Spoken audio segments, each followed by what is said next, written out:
ಭಾರತೀಯ ಜನತಾ ಪಾರ್ಟಿ ತುರುವೇಕೆರೆ ಮಂಡಲ ಸೇವಾ ಪಾಕ್ಷಿಕ ಪ್ರಯುಕ್ತ ಭಾರತದ ಹೆಮ್ಮೆಯ ಪ್ರಧಾನಮಂತ್ರಿಗಳಾದಂಥ ಸನ್ಮಾನ್ಯ ಶ್ರೀ ನರೇಂದ್ರ ಮೋದಿ ಅವರ 75ನೇ ಜನ್ಮದಿನದ ಅಂಗವಾಗಿ ಆದಿಚುಂಚನಗಿರಿ ಆಸ್ಪತ್ರೆ ಮತ್ತು ಸಂಶೋಧನಾ ಕೇಂದ್ರದವರ ಸಹಯೋಗದೊಂದಿಗೆ ಬೃಹತ್ ರಕ್ತದಾನ ಶಿಬಿರವನ್ನು ಚಿಕ್ಕೋನಹಳ್ಳಿ ಗೇಟ್ ಬಳಿ ಇರುವಂತಹ ಜೆಎಸ್ ಫಾರ್ಮ್ ಹೌಸ್ನಲ್ಲಿ ಜ್ಯೋತಿ ಬೆಳಗುವುದರ ಮೂಲಕ ಮಾಜಿ ಶಾಸಕರಾದಂಥ ಮಸಾಲಾ ಜೈರಾಮ್ ರವರು ಅಧಿಕೃತ ಚಾಲನೆಯನ್ನ ನೀಡಿದರು.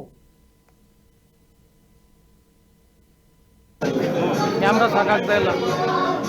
ಯಾರು 2 ಗಂಟೆವರೆಗೂ ಈ ಕಾರ್ಯಕ್ರಮವನ್ನು ಬಿಟ್ಟುಕೋಬಾರ್ದು.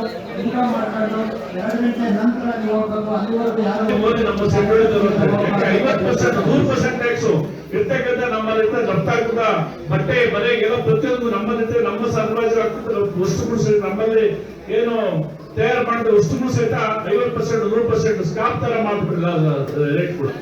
ಅಲ್ಲಿ ನಾವು ಇಲ್ಲಿ 100 ರೂಪಾಯಿ ಪರ್ಚೇಸ್ ಮಾಡಿರೋದ್ರೆ 200 ರೂಪಾಯಿ ಕೊಡ್ಬೇಕು. ಆ ತರ ಅಲ್ಲಿ 100% ಟ್ಯಾಕ್ಸ್.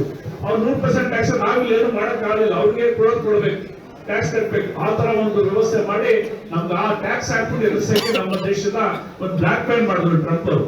ಈಗಾಗಲೇ ರಾಜ್ಯಸಭೆಗೆ ಕಾಲ ರೆಡಿ ಇದ್ದಾರೆ, ಕರೆಯಲಿಲ್ಲ, ಮಾತಾಡಲಿಲ್ಲ ಅಂತೇಳಿ ವಿರೋಧ ಪಕ್ಷ ಹೇಳ್ತಾ ಇದ್ದಾರೆ. ಅವ್ರು ಟ್ರಂಪ್ ರಾತ್ರಿ ಫೋನ್ ಮಾಡಿದಂತೆ ಮೋದಿಗೆ ಟ್ಯಾಕ್ಸ್ ಕಡಿಮೆ ಮಾಡಿ